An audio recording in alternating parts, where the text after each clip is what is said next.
तो स्टूडेंट्स अब अपनी नेक्स्ट जो रिएक्शन है वो है गाटरमान फॉर्मिलीकरण। तो देखो अपन ने राइमर्टिमान फॉर्मिलीकरण पढ़ा था, तो उस अभिक्रिया में अपन ने फिनोल की ऑर्थो स्थिति पे क्या लगाया था, CHO ग्रुप लगाया था, जिससे हमें क्या बोले था अपन ने, उसको अपन ने बोला था सैलिसैल्डिहाइड। अब इसमें भी बनेगा तो सैलिसैल्डिहाइड ही, भाई फॉर्मिलीकरण लिखा है वो भी गाटरमान, तो गाटरमान फॉर्मिलीकरण का मतलब इसमें बनेगा तो सैलिसैल्डिहाइड। अब वो बनेगा कैसे वो अपने को देखना है। तो इस अभिक्रिया में क्या करते हैं कि फिनोल होता है ना, फिनोल, तो फिनोल की अभिक्रिया करवाते हैं किसके साथ, HCl प्लस HCN के साथ, जिसको अपन लिख सकते हैं C डबल बॉन्ड N या CH डब और ये Cl, क्या Cl CH double bond NH, ये लिख सकते हैं इसे, क्योंकि HCl इसका निकालेंगे तो H2 निकल जाएगी, ये अपने पास बनेगा। इसको और भी लगा के लिख सकते हैं। क्या बोल रहा हूं, फिनोल की अभिक्रिया HCl तथा HCN के साथ करवाते हैं ना, तब क्या होता है, तब एक मध्यवर्ती बनता है जिसका नाम होता है एल्डेमीन। क्या होता है, एल्डेमीन, क्या, एल्डेमीन, एक मध्यवर्ती बनता है जिसका नाम होता है एल्डेमीन। अब इस एल्डेमीन का हाइड्रोलिसिस यानी जल अपघटन करवा देते हैं, जिससे हमें बनता है सैलिसैल्डिहाइड। तो ये है रिएक्शन, क्या कि फिनोल की अभिक्रिया HCl तथा HCN से कराते हैं, तब एक मध्यवर्ती बनता है जिसका नाम होता है एल्डेमीन, और इसका जल अपघटन कराने पे बनता है सैलिसैल्डिहाइड। अब देखो यहाँ पे निर्जल ZnCl2 भी लिख सकते हैं, जो निर्जल ZnCl2 होगा।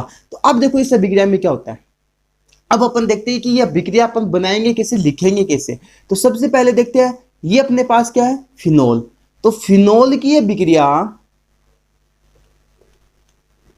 अपन इसको ये भी लिख सकते हैं Cl CH double bond NH, या अपन यहां पे लिख सकते हो आप HCl प्लस HCN, है ना, दोनों सही है। करवाएंगे तब क्या होगा देखना, ध्यान देना यहाँ पे, यहां से देखो H है यहाँ पे, ये H और ये Cl, HCl निकल जाएगा, ये CH डबल बॉन्ड NH यहाँ पे आके जुड़ जाएगा। कैसे देखना, ये अवस्थाई, यहाँ पे CH डबल बॉन्ड NH आके जुड़ गया, इसी को अपन बोलते हैं एल्डेमीन। क्या बोलते हैं, एल्डेमीन। आई बात समझ, क्या कि जब अपन फिनोल के अभिक्रिया HCl तथा HCN से कराते हैं तब हमें जो मध्यवर्ती बनता है उसे बोलते हैं अपन एल्डेमीन। ये क्या है, एल्डेमीन। अब इस एल्डेमीन का क्या करा देते हैं, जल अपघटन करा देते हैं। क्या, जल अपघटन। अब देखो ये जल अपघटन कैसे होगा, ये देखना बहुत जरूरी है, ये आपको समझ में आना चाहिए कि जल अपघटन कैसे करवाना है। यहां से देखो, यहां पे ध्यान देना, जो ग्रीन मार्कर उसी पे ध्यान देना कि कैसे करवा रहा हूं। देखो पहला बॉन्ड तोड़ा, पहला बॉन्ड तोड़ रहा हूं, तो यहां पे क्या होगा देखना, OH और इधर H, ठीक है। अब दूसरा बॉन्ड तोड़ रहा हूं, HOH, तो ये क्या निकली, NH3, मतलब अमोनिया, जल अपघटन कराने पे अमोनिया बाहर निकल जाती है। क्या कर रहा बोल रहा हूं, जल अपघटन कराने पर अमोनिया बाहर निकल जाती है, और अपने पास जो उत्पाद बनता है वो ये बनता है। ये तो फिनोल था इतना, इसके ऊपर जुड़ा था CH और ये डबल बॉन्ड NH था, तो ये CH डबल बॉन्ड NH था, तो यहां से तो अमोनिया तो निकल गई, इसके साथ जुड़ गए OH और OH, दो OH जुड़ गए। क्या, इसको ग्रीन मार्कर से लिख देता हूं, यहां पे लिखा था OH, ठीक है। आपको समझ में आ गया होगा कि ये OH ये वाले हैं ना। अब क्या होगा नेक्स्ट स्टेप में, ये जो OH होता है, एक कार्बन पे दो OH अस्थायी होते हैं, एक कार्बन पे दो OH अस्थायी होते हैं, तो यहां से निकल जाएगा H2O। क्या निकल जाएगा, H2O, और H2O निकल जाएगा तो उत्पाद बनेगा, वो क्या बनेगा अपने पास, अपने पास उत्पाद प्राप्त होता है हमें ये, जिसे अपन बोलते हैं सैलिसैल्डिहाइड। क्या बोलते हैं, सैलिसैल्डिहाइड। तो ये रिएक्शन है, ये इंपॉर्टेंट रिएक्शन है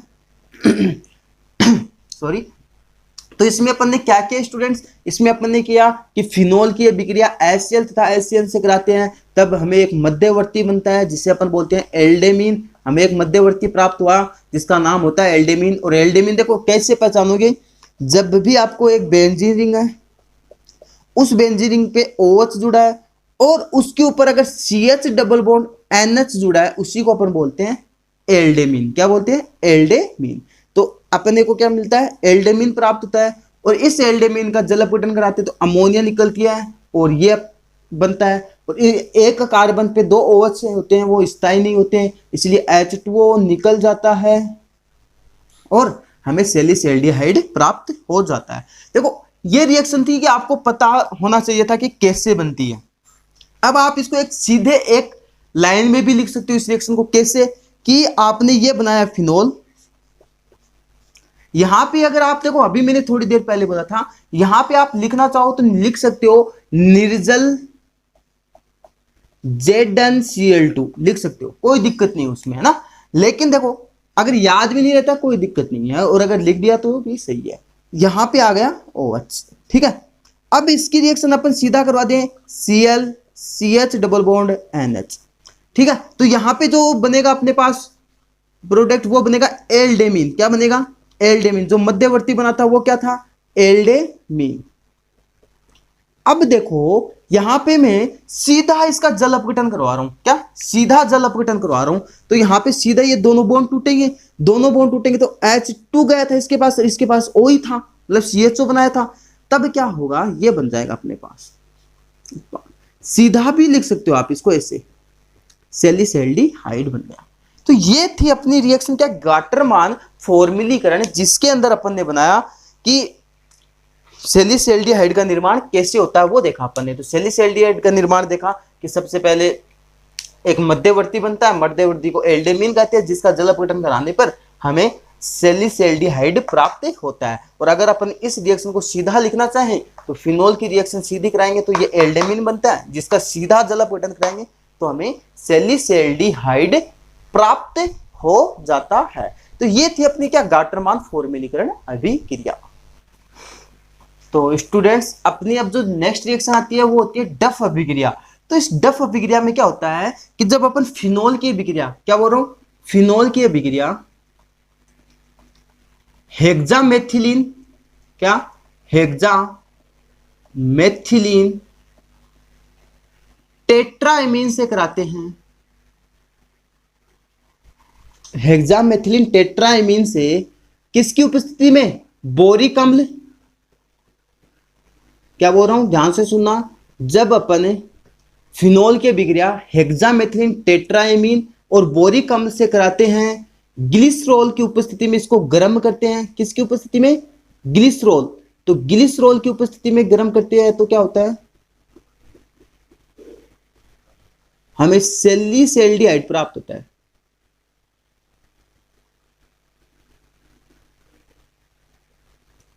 दोबारा सुनना इस बात को। क्या? जब फिनोल की अभिक्रिया हेक्सामेथिलीन टेट्राएमीन व बोरिक अम्ल के साथ ग्लिसरॉल की उपस्थिति में इसे गर्म किया जाता है तो सैलिसैल्डिहाइड का निर्माण होता है। तो ये रिएक्शन आपको याद रखनी है, डफ अभिक्रिया। क्या है डफ अभिक्रिया में? कि फिनोल को जब, क्या बोल रहा हूं? फिनोल को जब हेक्सामेथिलीन टेट्राएमीन तथा बोरिक अम्ल के साथ, क्या? हेक्सामेथिलीन टेट्राएमीन तथा बोरिक अम्ल के साथ ग्लिसरॉल की उपस्थिति में गर्म किया जाता है तो सैलिसैल्डिहाइड का निर्माण होता है। अब देखो सबसे पहले अपन जानते हैं हेक्सामेथिलीन टेट्राएमीन क्या होता है। ये होता है अपने पास CH2 6N4, इसको बोलते हैं अपन हेक्सामेथिलीन टेट्राएमीन। बोरिक अम्ल होता है अपने पास H3BO3, H3BO3, इसको अपन बोलते हैं बोरिक अम्ल। क्या? H3BO3। और ग्लिसरॉल क्या होता है? ग्लिसरॉल अपन ने देखा था, आपको याद हो तो अपन ने एल्कोहल का वर्गीकरण देखा था, उसमें अपन ने देखा था कि CH2 CH CH2 OH OH OH, इसको अपन क्या बोलते हैं? ग्लिसरॉल। तो अब अपन देखते हैं स्टूडेंट्स इसकी रिएक्शन क्या है, कि रिएक्शन अपने को पता होनी चाहिए कि क्या होगी इसकी रिएक्शन। तो इसके से पहले अपने देखा इसकी थ्योरी क्या है। सबसे पहले अपन ने क्या देखा कि इसकी थ्योरी क्या है। तो थ्योरी में क्या था कि फिनोल को जब हेक्सामेथिलीन टेट्राएमीन का बोरिक अम्ल को, या हेक्सामेथिलीन टेट्राएमीन का बोरिक अम्ल के साथ ग्लिसरॉल की उपस्थिति में गर्म किया जाता है तो सैलिसैल्डिहाइड का निर्माण होता है। तो सबसे पहले अपन देखते हैं कि रिएक्शन, तो ये अपने पास क्या? फिनोल। तो फिनोल की अभिक्रिया, हेक्सामेथिलीन टेट्राएमीन तथा बोरिक अम्ल के साथ ग्लिसरॉल की उपस्थिति में गर्म किया जाता है तो क्या बनता है, सैलिसैल्डिहाइड बनता है। अब इस स्टेप में देखो एल्डेमीन का एक उत्पाद बनता है। अभी थोड़ी देर पहले अपन ने देखा था एल्डेमीन, तो उस एल्डेमीन का उत्पाद बनता है जैसे ये CH डबल बॉन्ड NCH3। अगर यहाँ पे H होता इस CH3 के तब तो क्या होता है एल्डेमीन। तो ये इसका क्या है, एक व्युत्पन्न है एल्डेमीन का, ठीक है। अब इस अभिक्रिया में क्या होगा, इसका जल अपघटन, क्या होगा, जल अपघटन। तो इस जल अपघटन में देखो सीधा अपन ने सेकंड रिएक्शन देखी थी, यहां पे O यहां पे H2, तो क्या बन जाएगा, अपने पास बन जाएगा ये OH और CHO प्लस CH3NH2, ठीक है। तो देखो अब इसमें कुछ पॉइंट आपको मैं बताता हूं, ध्यान से सुनना। देखो ये याद रखना, एक तो फिनोल की अभिक्रिया हेक्सामेथिलीन टेट्राएमीन के साथ वह बोरिक अम्ल के साथ ग्लिसरॉल की उपस्थिति में इसको गर्म करते हैं, तब हमें क्या बनता है, सैलिसैल्डिहाइड का निर्माण होता है। जिसमें अपने देखो एल्डेमीन पढ़ा था, उस एल्डेमीन का क्या एक मध्यवर्ती एक एल्डेमीन का एक व्युत्पन्न बना है ना, जिसका जल अपघटन कराने पे ये बना। अब देखो ये हेक्सामेथिलीन टेट्राएमीन क्या है, इसकी स्ट्रक्चर बताता हूं आपको, इंपॉर्टेंट स्ट्रक्चर है। ये होती है हेक्सामेथिलीन टेट्राएमीन, क्या ये जो स्ट्रक्चर होती है ना, ये इसी को अपन बोलते हैं हेक्सामेथिलीन टेट्राएमीन।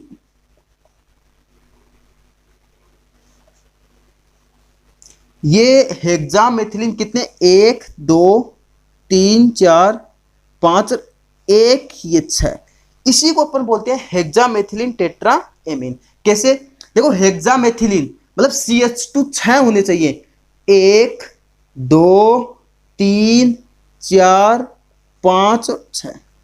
टेट्राएमीन मतलब 4 नाइट्रोजन होने चाहिए, 1 2 3 4। तो ये होती है हेक्सामेथिलीन टेट्राएमीन की स्ट्रक्चर, ठीक है। तो ये रिएक्शन इंपॉर्टेंट रिएक्शन है, डफ अभिक्रिया, क्या कि फिनोल को अपन हेक्सामेथिलीन टेट्राएमीन तथा बोरिक अम्ल के साथ ग्लिसरॉल की उपस्थिति में गर्म करते हैं, तब हमें एल्डेमीन का एक व्युत्पन्न प्राप्त होता है, जिसका जल अपघटन कराने पे हमें सैलिसैल्डिहाइड प्राप्त होता है। अब अपन देखते हैं नेक्स्ट रिएक्शन। तो स्टूडेंट्स अब अपनी नेक्स्ट रिएक्शन आती है कोल्बे या कोल्बे श्मिट अभिक्रिया। इस अभिक्रिया में क्या होता है कि कोल्बे श्मिट अभिक्रिया में देखो मेन जो है वो है कि कोल्बे तथा कोल्बे श्मिट अभिक्रिया में फिनोल से सैलिसिलिक अम्ल का निर्माण होता है। देखो अपन ने देखा था राइमटिमान फॉर्मिलीकरण और गटरमान फॉर्मिलीकरण, उसमें अपन ने देखा कि सैलिसैल्डिहाइड का निर्माण होता है, और राइमटिमान कार्बोक्सिलीकरण और कोल्बे श्मिट अभिक्रिया के अंदर अपन देखेंगे कि इनके अंदर सैलिसिलिक अम्ल का निर्माण होता है। अब देखते हैं कैसे होता है वो निर्माण। तो देखो इस अभिक्रिया में फिनोल की अभिक्रिया, क्या अगर फिनोल की अभिक्रिया NaOH के साथ कराते हैं तो सोडियम फिनोक्साइड आयन प्राप्त होता है। क्या प्राप्त होता है, सोडियम फिनोक्साइड आयन। अब इस सोडियम फिनोक्साइड आयन को CO2 के साथ उच्च दाब तथा ताप, अब ताप है वो 398 केल्विन टेम्परेचर, क्या 398 केल्विन टेम्परेचर। क्या बोल रहा हूं कि जब फिनोल को NaOH के साथ या फिनोल की अभिक्रिया NaOH के साथ कराई जाती है तो सोडियम फिनोक्साइड बनता है। अब इस सोडियम फिनोक्साइड को अपन CO2 को या उच्च दाब तथा ताप के साथ अभिक्रिया करवाते हैं, तब हमें एक उत्पाद बनता है जिसका नाम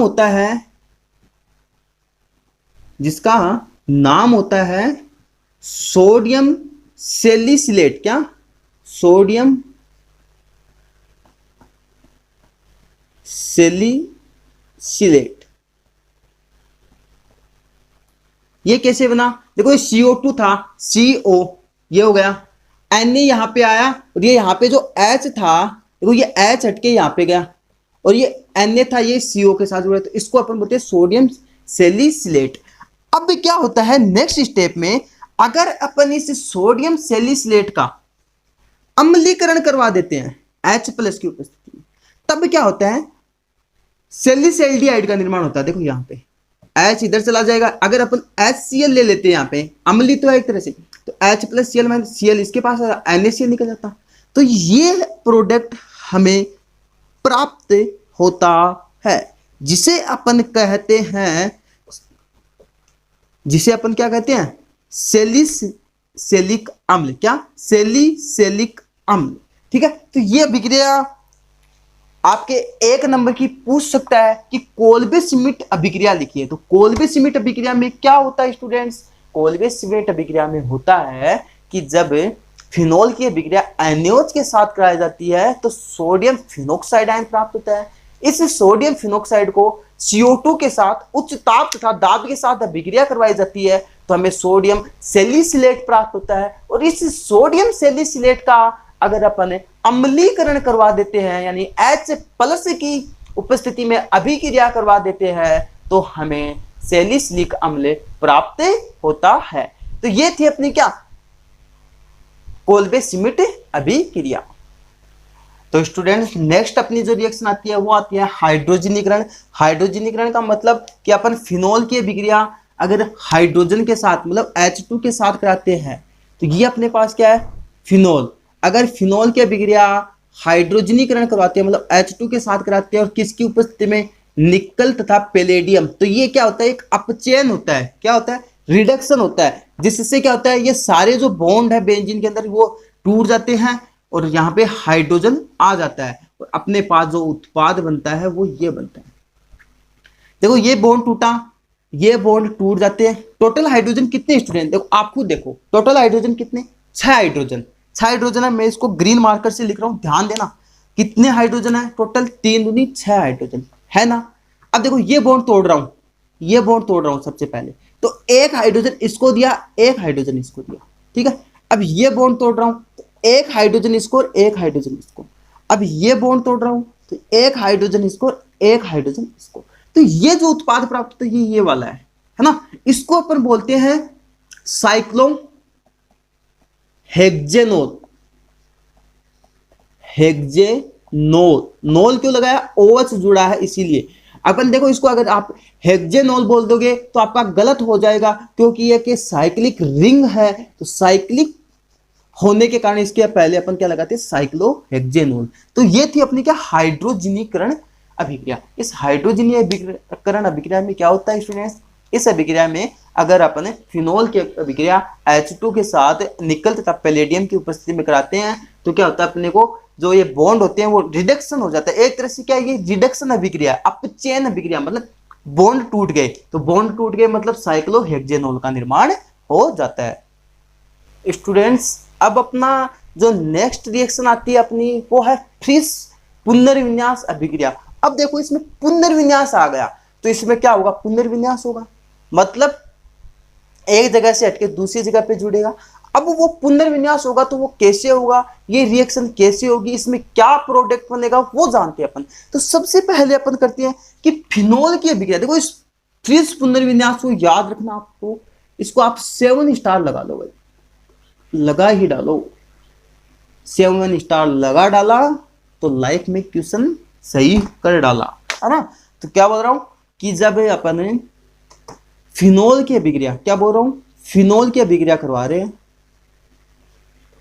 किसके साथ, एसिटिल क्लोराइड के साथ। एसिटिल क्लोराइड का सूत्र क्या होता है, CH3C डबल बॉन्ड हो Cl।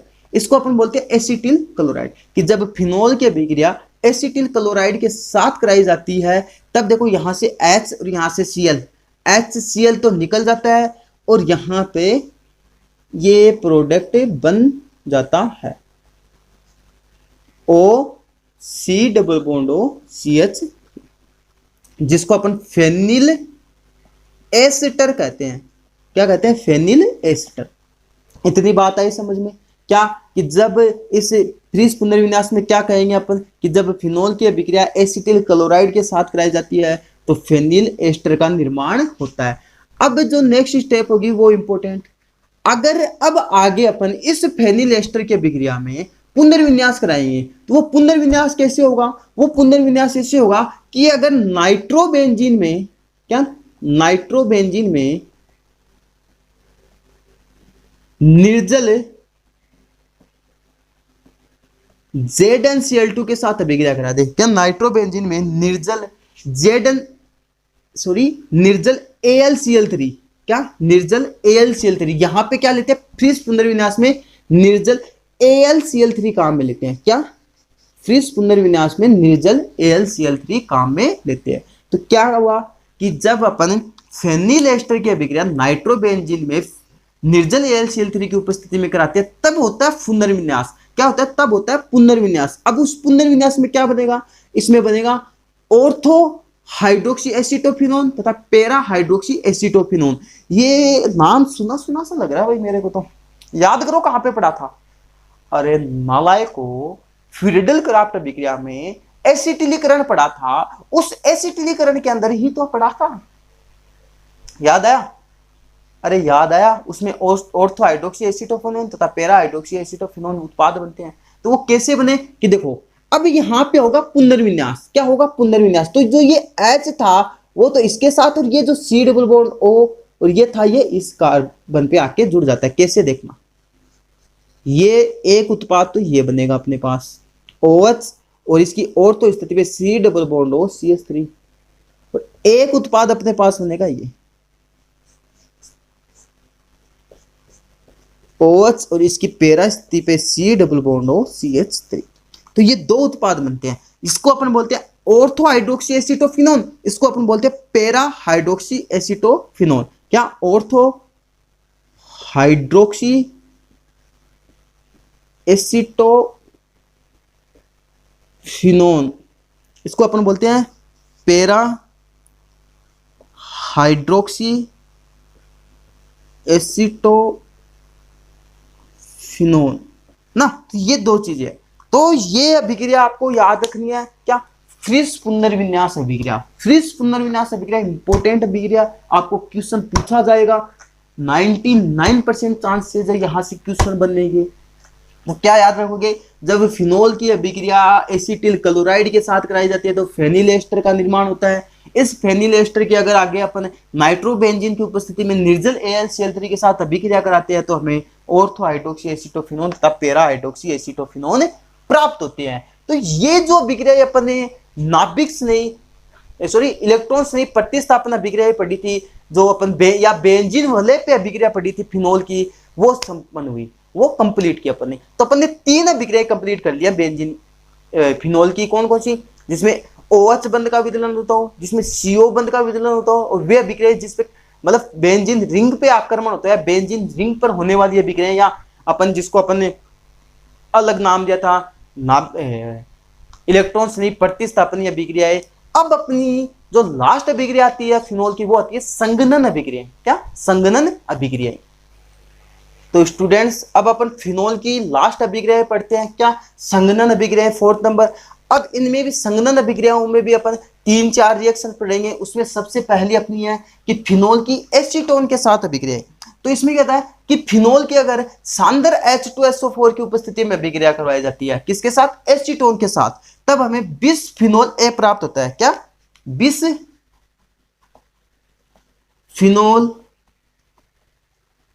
A प्राप्त होता है। कैसे होता है वो देखते हैं अपन। क्या बिसफिनोल A प्राप्त होता है। क्या बोला मैंने कि जब फिनोल की अभिक्रिया एसीटोन के साथ सांद्र H2SO4 की उपस्थिति में कराई जाती है तो हमें बिसफिनोल A प्राप्त होता है। तो देखो ये क्या है, एसीटोन, ये क्या, ये होता है एसीटोन।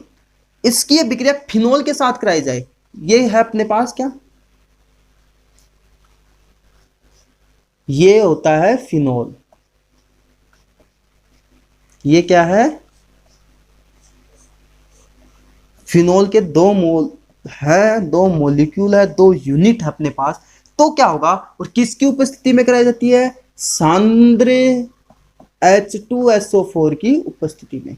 तो स्टूडेंट्स क्या बोल रहा हूं, ध्यान से सुनना, कि जब फिनोल की अभिक्रिया सांद्र H2SO4 की उपस्थिति में एसीटोन से कराई जाती है तब हमें बिसफिनोल A प्राप्त होता है। कैसा होता है वो बिसफिनोल A, वो देखते हैं। तो देखो यहां से क्या निकला, H2O निकला। क्या निकला, H2O निकला। उत्पाद क्या बन जाएगा, उत्पाद अपने पास बनेगा ये देखो 2 फिनोल तो ऐसे के ऐसे, ये OH, ये फिनोल, और ये OH। ठीक है, ये तो बन गया। अब यहां पे देखो, ये कार्बन यहां पे जुड़ा था, इसके साथ क्या जुड़ा है, CH3। इससे ही अपन बोलते हैं बिस फिनोल ए।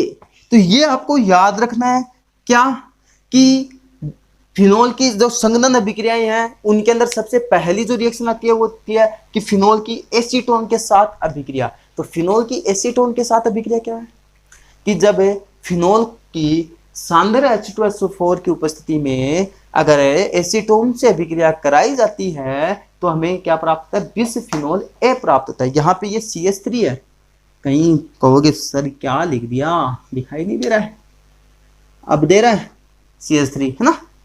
तो आया समझ। तो ये रिएक्शन भी इंपॉर्टेंट है आपके लिए, क्या कि जब फिनोल की अभिक्रिया अपन एसीटोन के साथ कराते हैं, किसकी उपस्थिति में, सांद्र H2SO4 की उपस्थिति में, तब हमें बिसफिनोल ए प्राप्त होता है।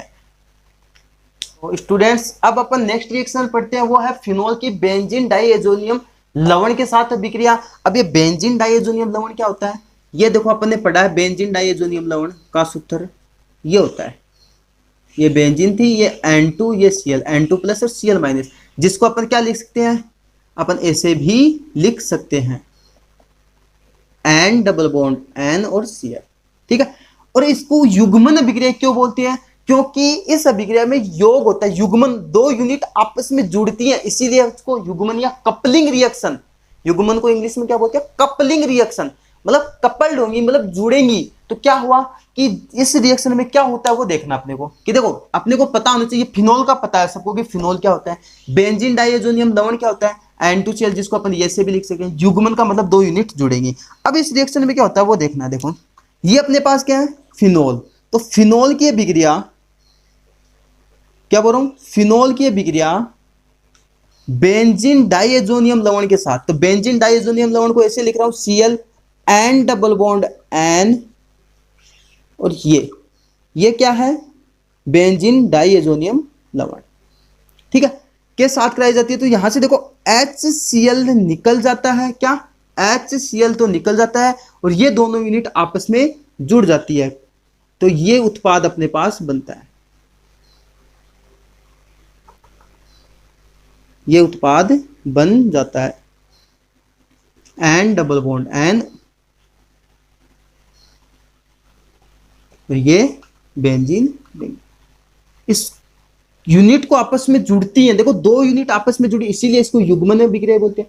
इसका नाम क्या होता है, इसका नाम होता है पेरा हाइड्रोक्सी, क्या, पेरा हाइड्रोक्सी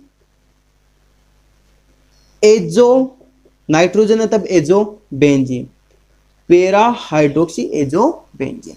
तो ये थी अपनी क्या, युग्मन अभिक्रिया, या बेंजीन की फिनोल की बेंजीन डाइएजोनियम लवण के साथ अभिक्रिया, या युग्मन अभिक्रिया, या कपलिंग अभिक्रिया, जो आपको अच्छा लगे, जो आपको याद रहे, जो आपको अच्छा रहे, जैसे समझने में आसानी रहे, वो नाम याद रखो, है ना। तो अब देखो, क्योंकि एग्जाम में कोई भी पूछ सकता है, जरूरी नहीं है कि आपने याद रखा वो पूछे ना, क्योंकि अगर आपने याद रख लिया युग्मन और आपको सीधा पूछे कि बेंजीन डाइएजोनियम लवण के साथ, तो आपको नाम याद रहना चाहिए।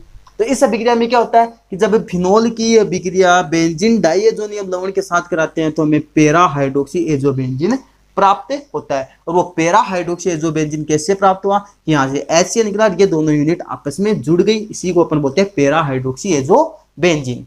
तो स्टूडेंट्स बहुत ही ज्यादा इंपॉर्टेंट रिएक्शन आपके सामने आई है, प्रकट है आपके सामने, अपने अच्छे विचार लेकर ये रिएक्शन, क्या कि फिनोल की थैलिक एनहाइड्राइड के साथ अभिक्रिया, या अपन बोल सकते हैं फिनोल की थैलिक एनहाइड्रोक्साइड के साथ अभिक्रिया। तो सबसे पहले अपन जानते हैं प्यारे बच्चों कि ये थैलिक एनहाइड्रोक्साइड होता क्या है। उससे पहले आपको एक बात बताता हूं, वो जानते हैं। तो सबसे पहले अपन देखते हैं कि फिनोल की अभिक्रिया सांद्र H2SO4 के साथ अगर अपन थैलिक एनहाइड्रोक्साइड के साथ कराते हैं तो हमें फिनोप्थिलीन प्राप्त होता है। क्या बता रहा हूं, देखो अब सोचोगे फिनोप्थिलीन क्या काम है, देखो बायोलॉजी के स्टूडेंट्स है कुछ, या कुछ मैथ्स के होंगे, है ना। तो उनके लिए एक बात बताते हैं, ये जो फिनोल्फ्थलीन होता है ना, ये अपन लैब के अंदर, लेबोरेटरी के अंदर काम में लेते हैं, और बायोलॉजी के स्टूडेंट्स होते हैं उनके लिए ज्यादा काम आता है, क्योंकि ये एक सूचक का काम करता है ना। क्या कि कभी कभी ये गुलाबी रंग, मतलब इसकी बूंद गुलाबी रंग में, आप प्रैक्टिकल के टाइम पे आता है कि गुलाबी रंग का प्रदान मतलब करता है, किसी अपन कोई प्रैक्टिकल करते हैं उस टाइम पे फिनोल्फ्थलीन की एक धीरे धीरे 1-2 बूंद डालते जाते हैं, केमिस्ट्री में भी काम में आता है आपके, ये बहुत ज्यादा, है ना।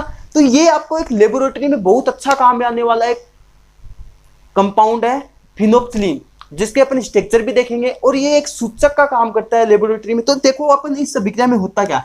अब सबसे पहले इस अभिक्रिया को देखने से पहले अपन जानते हैं कि थैलिक एन हाइड्रोक्साइड का फॉर्मूला क्या होता है। तो ये होता है थैलिक एन हाइड्रोक्साइड, इसको अपन बोलते हैं थैलिक एन हाइड्रोक्साइड।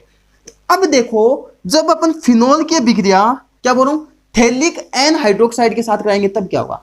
ये अपने पास है फिनोल, ये अपने पास है फिनोल, फिनोल की 2 यूनिट लेंगे अपन यहां पे, तो ये 2 यूनिट अपन ने फिनोल के लिए, क्योंकि संघनन अभिक्रिया हो रही है। संघनन का मतलब बहुत बड़ी बड़ी अभिक्रिया, संघनन मतलब जुड़ रही है, संघनन हो रहा है ना?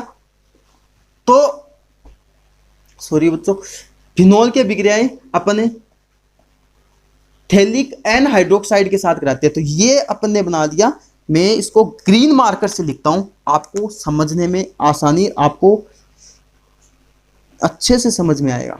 ये क्या है, ये है अपना थैलिक एन हाइड्रोक्साइड, ठीक है। ये क्या है, थैलिक एन हाइड्रोक्साइड। अब यहां से निकल जाएगा H2O। कैसे निकलेगा, किसकी प्रेजेंस में रिएक्शन कराई, ये रिएक्शन अपन ने कराई सांद्र H2SO4 की उपस्थिति में कराई, यहां से निकला H2O, और जो उत्पाद बनेगा वो क्या बनेगा, ये बनेगा, ये जो बना, ये बना फिनोल। ये था अपने पास क्या, फिनोल OH, एक और फिनोल ये रहा OH। अब ये देखो, थैलिक एन हाइड्रोक्साइड था, CO, C double bond O, यहां से ये इसके साथ और यहां से ये इसके साथ, ये जुड़ा, इसी को अपन बोलते हैं फिनोल्फ्थलीन। क्या, फिनोल्फ्थलीन, याद रखना इसको, क्या, फिनोल्फ्थलीन, है ना, ये होता है। तो ये अभिक्रिया होती है, ये बहुत ज्यादा इंपॉर्टेंट आपके लिए। तो क्या किया अपन ने कि जब फिनोल की अभिक्रिया थैलिक एन हाइड्रोक्साइड के साथ सांद्र H2SO4 की उपस्थिति में कराते हैं, तो हमें फिनोल्फ्थलीन प्राप्त होता है। अब ये फिनोल्फ्थलीन कैसे प्राप्त हुआ, ये था अपने पास फिनोल, इसकी अभिक्रिया ये थैलिक एन हाइड्रोक्साइड, तो यहां से निकला H2O, ये H2O निकला, तो ये यूनिट आपस में जुड़ गई, जिसको अपन ने बोला फिनोल्फ्थलीन। क्या, फिनोल्फ्थलीन। तो ये थी अपनी reaction.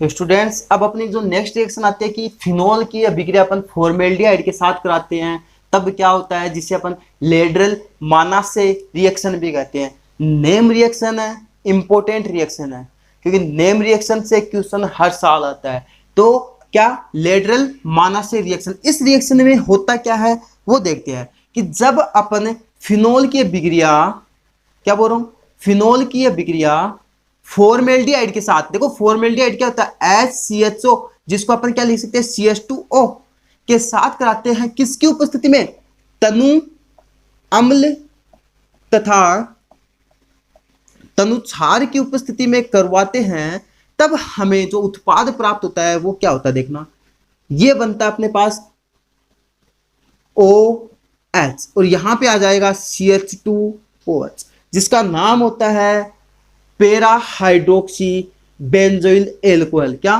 Para hydroxy benzoyl alcohol, para hydroxy benzyl alcohol लिख देता हूं यहां पे, देखना, पैरा हाइड्रोक्सी बेंजिल एल्कोहल। तो ये रिएक्शन थी अपनी क्या, लेटरल मानासे रिएक्शन, जिसमें क्या था, कि फिनोल की अभिक्रिया जब फॉर्मेल्डिहाइड के साथ तनु अम्ल तथा तनु क्षार की उपस्थिति में करवाई जाती है तो मुख्य उत्पाद के रूप में पेरा हाइड्रोक्सी बेंजील एल्कोहल प्राप्त होता है। अब देखो इस रिएक्शन के अंदर ये जो पेरा हाइड्रोक्सी बेंजील एल्कोहल है ये संघनित होकर एक स्ट्रक्चर बनाता है जिसको अपन बोलते हैं, मतलब एक संघनित होकर मतलब जुड़कर एक बड़ी संरचना बनाता है जिसे अपन बोलते हैं उच्च अणुभार वाले बहुलक, जिसको अपन पढ़ेंगे, अपना एक चैप्टर आएगा पॉलीमर यानी बहुलक का एक चैप्टर आएगा जिसको अपन बोलते हैं बेकेलाइट। क्या बोलते हैं? बेकेलाइट, है ना। तो ये बेकेलाइट है, सॉरी लाइट नहीं लाइट। तो क्या कि जो अपन ने लेडलर मानासे रिएक्शन या फिनोल की फॉर्मेल्डिहाइड के साथ अभिक्रिया पढ़ी, उसमें क्या है कि फिनोल की अभिक्रिया फॉर्मेल्डिहाइड के साथ तनु अम्ल तथा तनु क्षार के साथ कराते हैं तो पेरा हाइड्रोक्सी बेंजील एल्कोहल प्राप्त होता है। ये कैसे प्राप्त हुआ? देखो यहाँ पे H था वो इस CH2O के साथ आ गया, यहाँ पे H हो गया और ये OH शेषा का हिस्सा था तो इसको अपन बोलते हैं पेरा हाइड्रोक्सी बेंजील एल्कोहल। तो अब इसमें क्या करता है, ये आपस में संघनित होकर उच्च अणुभार वाले बेकेलाइट का निर्माण करता है। ये थी अपनी क्या फिनोल की सारी जो रिएक्शन थी वो। तो स्टूडेंट्स अपना फिनोल का जो लास्ट टॉपिक आता है लास्ट, उसमें क्या है कि फिनोल के उपयोग। अब फिनोल के उपयोग क्या क्या है वो देखते हैं। कि सबसे पहला उपयोग है वो होता है कि बेकेलाइट बहुलक बनाने में। क्या?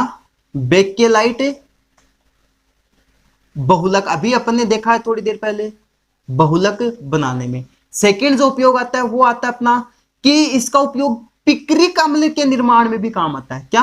पिक्रिक अम्ल के निर्माण में। थर्ड जो काम आता है वो होता है इसका कि इससे कार्बोलिक साबुन बनाए जाते हैं। क्या? कार्बोलिक साबुन बनाने के काम में।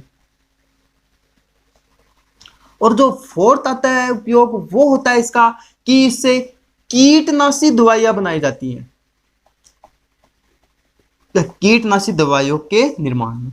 और लास्ट जो आता है वो आता है एस्प्रिन औषधि बनाने में, एस्प्रिन औषधि बनाने में।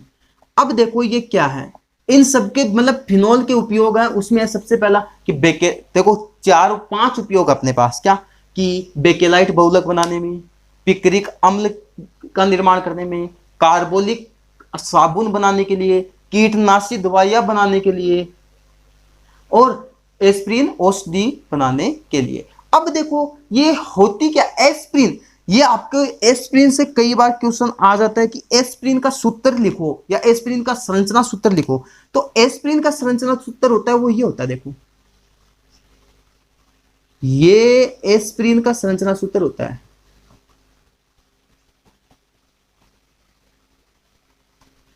इसको अपन बोलते हैं एस्प्रिन। क्या? इसको अपन बोलते हैं एस्प्रिन, OC+O CH3, ये होती है एस्प्रिन। और इसका नाम होता है वो, देखो नाम होता है ना IUPAC नाम, वो होता है 2-एसिटॉक्सी, क्या? 2-एसिटॉक्सी बेंजोइक अम्ल। क्या? 2-एसिटॉक्सी बेंजोइक अम्ल। तो आया क्या कि जो एस्प्रिन होती है, एस्प्रिन उसका जो संरचना सूत्र होता है वो ये होता है, ये याद रखना आपको, बहुत ज्यादा इंपॉर्टेंट है कि एस्प्रिन का संरचना सूत्र क्या होता है। कई बार क्वेश्चन आ जाता है 1 नंबर का या आधा नंबर का कि एस्प्रिन का संरचना सूत्र लिखो। तो एस्प्रिन का संरचना सूत्र ये होता है ना कि बेंजीन COOH CH3, जिसे एस्प्रिन कहते हैं। इसका IUPAC नाम क्या होता है? 2-एसिटॉक्सी बेंजोइक अम्ल। अब देखो ये एस्प्रिन कई बार ऐसे भी आ जाते हैं कि एस्प्रिन के निर्माण की रिएक्शन लिखो कि एस्प्रिन बनाओगे कैसे। तो इसको बनाने के लिए सीधा तरीका है कि सैलिसिलिक अम्ल की अभिक्रिया, क्या? सैलिसिलिक अम्ल की अभिक्रिया एनहाइड्राइड के साथ करा दो। ये क्या है? एनहाइड्राइड CH3 C+O C+O इसको आप ऐसे भी लिख सकते हो CH3 COO2, है ना। ये क्या है? एनहाइड्राइड। तो एनहाइड्राइड के साथ कराते हैं वो भी H+ की उपस्थिति में, तब हमें जो उत्पाद प्राप्त होता है वो प्राप्त होता है एस्प्रिन। जो उत्पाद प्राप्त होगा उसका नाम होगा aspirin, O C double bond O CH3 COOH, इसको ऐसे लिख दो ऐसे लिख दो, बात बराबर ही है। नाम IUPAC करोगे तो वही आएगा 2 एसिटोक्सी बेंजोइक अम्ल, साथ में बन जाएगा CH3 C double bond O। तो ये था अपना क्या, फिनोल के उपयोग। फिनोल के उपयोग में जो 5 उपयोग है, पहला बेकेलाइट बहुलक बनाने में, पिपरिक अम्ल बनाने में, कार्बोलिक साबुन बनाने में, कीटनाशक दवाइयों के निर्माण में, एस्प्रिन औषधि के निर्माण में। एस्प्रिन औषधि क्या होती है? एस्प्रिन का निर्माण मतलब एस्प्रिन का संरचना सूत्र ये, और एस्प्रिन का निर्माण कैसे किया कि फिनोल की अभिक्रिया एनाहाइड्राइड के साथ कराते हैं H+ की उपस्थिति में, तो हमें एस्प्रिन का निर्माण होता है। ये था अपना फिनोल। अपन ने पढ़ लिया एल्कोहल और फिनोल। अब इस चैप्टर का जो लास्ट जो पार्ट आता है वो होता है ईथर। क्या? ईथर। अब अपन पढ़ेंगे ईथर के बारे में। ईथर की नाम क्या है, उसका वर्गीकरण, उसके भौतिक गुणधर्म, उसको बनाने की विधिया, उसको रासायनिक गुणधर्म या रासायनिक प्रकृति में कैसे बनाया जाता है उसको, है ना।